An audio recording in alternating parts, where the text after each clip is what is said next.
हाँ जी बेटा, अब हम बात करते हैं सबसे पहले हमारी उन ग्लैंड्स के बारे में जिनका नाम हमने लास्ट लेक्चर में देखा था कि कौन कौन सी एंडोक्राइन ग्लैंड है ना, हार्मोन की जो स्टडी होती है उसको हम क्या बोलते हैं, एंडोक्राइनोलॉजी। क्लियर। और जो हार्मोन्स को रिलीज करती है उनको हम क्या नाम देते हैं, एंडोक्राइन ग्लैंड। जब हम मल्टी सेलुलर ऑर्गेनिजम्स की बात करें तो हमारी तीन जर्म लेयर का मतलब हमारी तीन मेम्ब्रेन्स होती है। सबसे ऊपर एक्टोडर्म, बीच में मीजोडर्म और सबसे नीचे कौन सी होती है बेटे, एंडोडर्म। अब हमारा जो नर्वस सिस्टम है वो अराइज हुआ है इसी एक्टोडर्म से। तो जब सबसे पहली बात आती है कि हाइपोथैलेमस कहाँ से आया है, it develop from ectoderm of the embryo. जो बच्चा है उसके एक्टोडर्म से आया है। इसके हॉर्मोन्स पढ़ने से पहले ये पैराग्राफ करवा रही हूँ और इसको ध्यान से सुनना, ठीक है, ध्यान से देखना। देखो, it is present below the thalamus, है ना। जो डायनसेफलोन था फोर ब्रेन का हिस्सा, उसमें तीन पार्ट थे। कौन कौन से, थैलेमस, एपिथैलेमस और हाइपोथैलेमस। तो जो हाइपोथैलेमस होता है वो किसके नीचे प्रेजेंट होता है, थैलेमस के नीचे प्रेजेंट होता है। And it provide anatomical connection between nervous and endocrine system. देखो, एनाटॉमिकल कनेक्शन का क्या मतलब होता है बेटा, कि एक ऐसा सिस्टम जो कि दो अलग अलग सिस्टम को जोड़ता है। हाइपोथैलेमस हिस्सा किसका होता है, ब्रेन का, यानी कि नर्वस सिस्टम का। लेकिन हाइपोथैलेमस हॉर्मोन्स को भी रिलीज करता है, तो यानी कि ये किसके अंदर भी आया, एंडोक्राइन। तो कनेक्ट किया ना कि जो नर्वस सिस्टम होता है और जो एंडोक्राइन सिस्टम होता है वो एक दूसरे से कनेक्टेड होते हैं। क्लियर। और ये जो दोनों सिस्टम है ये कनेक्टेड रहते हैं by the help of another gland which is known as the pituitary gland. इतना याद ना रहे तो इतना याद रख लो कि थैलेमस के नीचे होता है, एनाटॉमिकल कनेक्शन को शो करता है, यानी कि एक कनेक्शन दिखाता है कि नर्वस सिस्टम और एंडोक्राइन सिस्टम एक दूसरे से जुड़े हुए हैं। अब सुनो कि जितने भी हॉर्मोन्स होते हैं हाइपोथैलेमस के, वो अफेक्ट करते हैं पिट्यूटरी ग्लैंड के फंक्शन को, ठीक है। हाइपोथैलेमस को कंट्रोल सेंटर और सुप्रीम कमांडर बोला जाता है। ऐसा क्यों?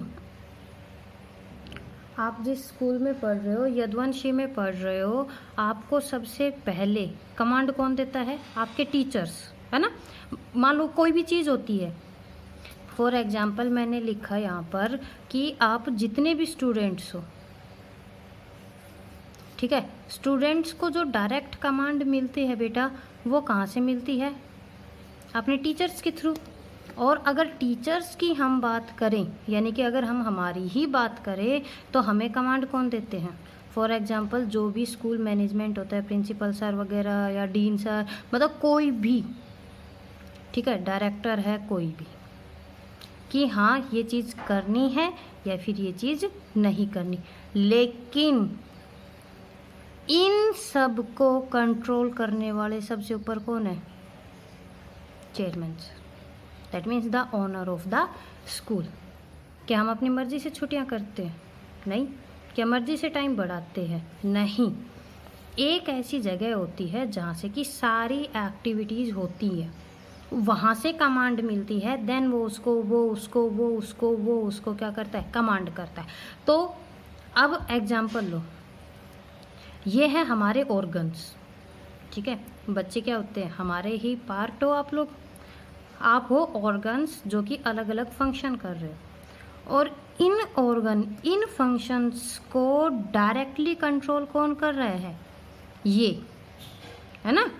कि बेटा जब तक ये ही हाँ नहीं करेंगे ना तो ये कुछ कर सकते ना ही ये कुछ कर सकते। ये केस है हमारे हाइपोथैलेमस का, समझ गए, ये केस है हमारे हाइपोथैलेमस का। अब आपको छुट्टियां चाहिए, क्या हम करवा सकते हैं, नहीं, यहाँ से भी नहीं, जब तक यहाँ से ऑर्डर पास नहीं होता।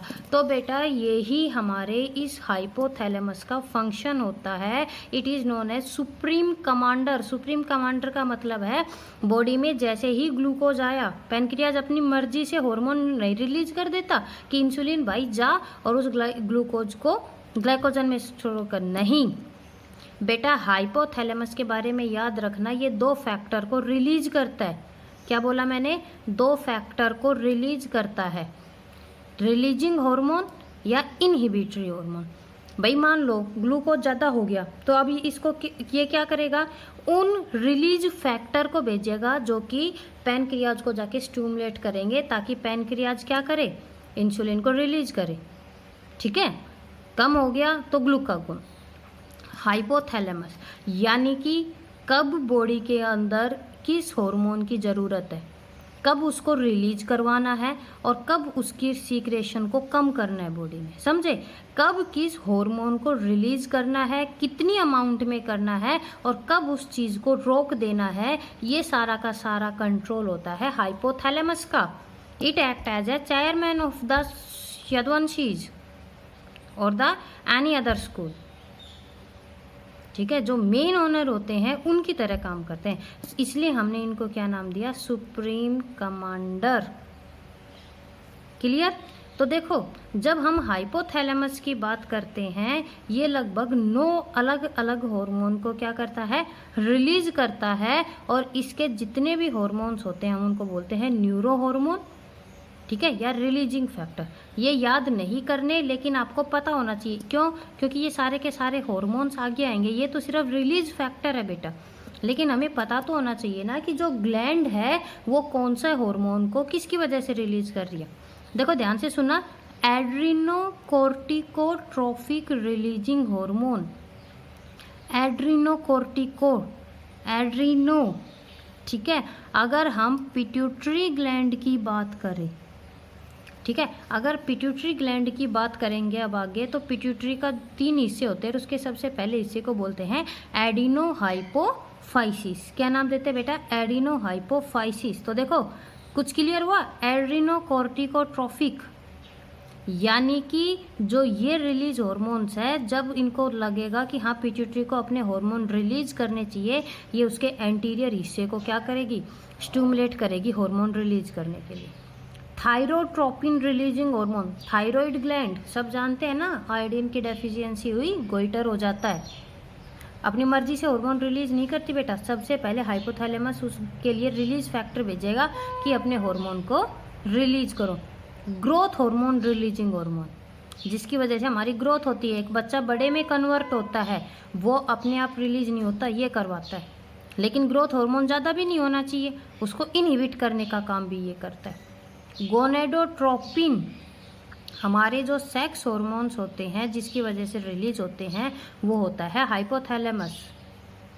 एक बच्चे की डिलीवरी के बाद में मदर की बॉडी में जो मिल्क की फॉर्मेशन होती है, वो हार्मोन तो होता है पिट्यूटरी का, लेकिन उसके लिए रिलीज हार्मोन भेजता है हाइपोथैलेमस। जब एक बच्चा बड़ा होता है तो धीरे धीरे करके बेटा मदर की बॉडी के अंदर जो मिल्क की अमाउंट होती है वो क्या हो जाती है, कम। क्यों? क्योंकि अब ये इनहिबिटरी हार्मोन को भेजने लग गया कि अब जो सीक्रेशन है उसको कम करो। हमारी बॉडी को जो कलर मिलता है, ठीक है, वो किसकी वजह से मिलता है, मिलेनोसाइट्स, मिलेनिन पिगमेंट वगैरह, है ना। तो उसके लिए भी रिलीज हार्मोन और उसका इनहिबिटरी हार्मोन भी। अगर आप लोगों के याद रह जाए तो ठीक है, अदरवाइज इसके बारे में जो क्वेश्चन आपके पास आता है वो सिर्फ यही आता है, सुप्रीम कमांडर कौन होता है एंडोक्राइन सिस्टम का, इससे ज़्यादा कुछ नहीं आता। ठीक है, चलो जी, अब आ जाओ हमारी दूसरी ग्लैंड।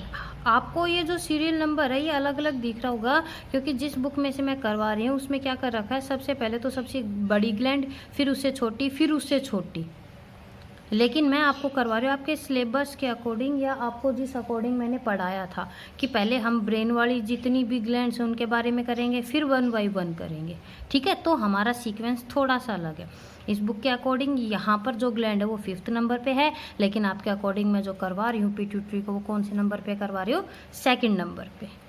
पिट्यूटरी की जब हम बात करेंगे, ठीक है, पिट्यूटरी मास्टर एंडोक्राइन ग्लैंड, ये एक तरह से इसको नाम गलत मिला हुआ है, मास्टर एंडोक्राइन ग्लैंड। बेटा मेन तो हाइपोथैलेमस ही है, लेकिन जो पिट्यूटरी है सबसे छोटी। ठीक है, मटर का दाना देखा है, बिल्कुल इतनी सी होती है, लेकिन सबसे ज़्यादा हार्मोन भी पिट्यूटरी रिलीज करती है, और यही कारण है इसको मास्टर एंडोक्राइन ग्लैंड बोला गया। अदरवाइज ये तो होती 1.37 सेंटीमीटर वेट डायमीटर की है, और लगभग 1/2 ग्राम इसका वेट होता है। तो सोचो कितनी। एक बात सबसे पहली कि क्या एक्टोडर्म से आती है, दूसरी बात हाइपोथैलेमस के नीचे प्रेजेंट होती है, हो गया। तीसरी बात स्मॉलेस्ट एंडोक्राइन ग्लैंड। 3 बात क्लियर। एक्टोडर्म से आई है, हाइपोथैलेमस के नीचे प्रेजेंट होती है, स्मॉलेस्ट एंडोक्राइन ग्लैंड होती है। चौथा 1.3 सेंटीमीटर इसका डायामीटर है, और इसके अलावा 1/2 ग्राम इसका वेट होता है। क्लियर।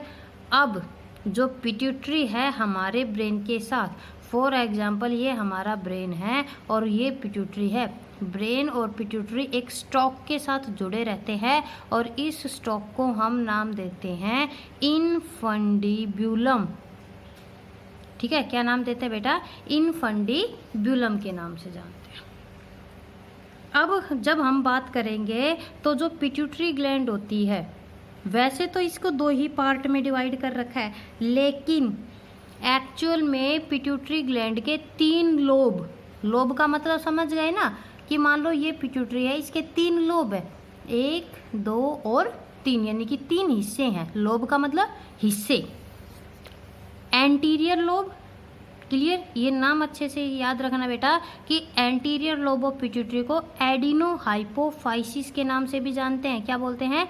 एडिनोहाइपोफाइसिस या पार्स डिस्टैलिस। आपके पास ये नाम बहुत कॉमन आता है एनटीएससी में। ठीक है, इसका जो सबसे पहला हिस्सा होता है उसको हम क्या बोलते हैं? एंटीरियर लोब, एडिनोहाइपोफाइसिस या पार्स डिस्टैलिस। ये सबसे बड़ा साइज होता है पिट्यूटरी का, मतलब उसके हिस्सा। दूसरा लोब होता है पोस्टीरियर, एंटीरियर, पोस्टीरियर। पोस्टीरियर को बोलते हैं न्यूरोहाइपोफाइसिस। हाइपोफाइसिस होती है पिट्यूटरी, ठीक है, और इसको बोलते हैं पार्स नर्वोसा। देखो न्यूरॉन से क्या वर्ड मिल गया बेटा? नर्वोसा। क्लियर। और इसका जो तीसरा लोब होता है, this is known as intermediate lobe और पार्स इंटरमीडिया। पार्स का मतलब पिट्यूटरी और इंटरमीडिया का मतलब जो दोनों के बीच में प्रेजेंट होता है।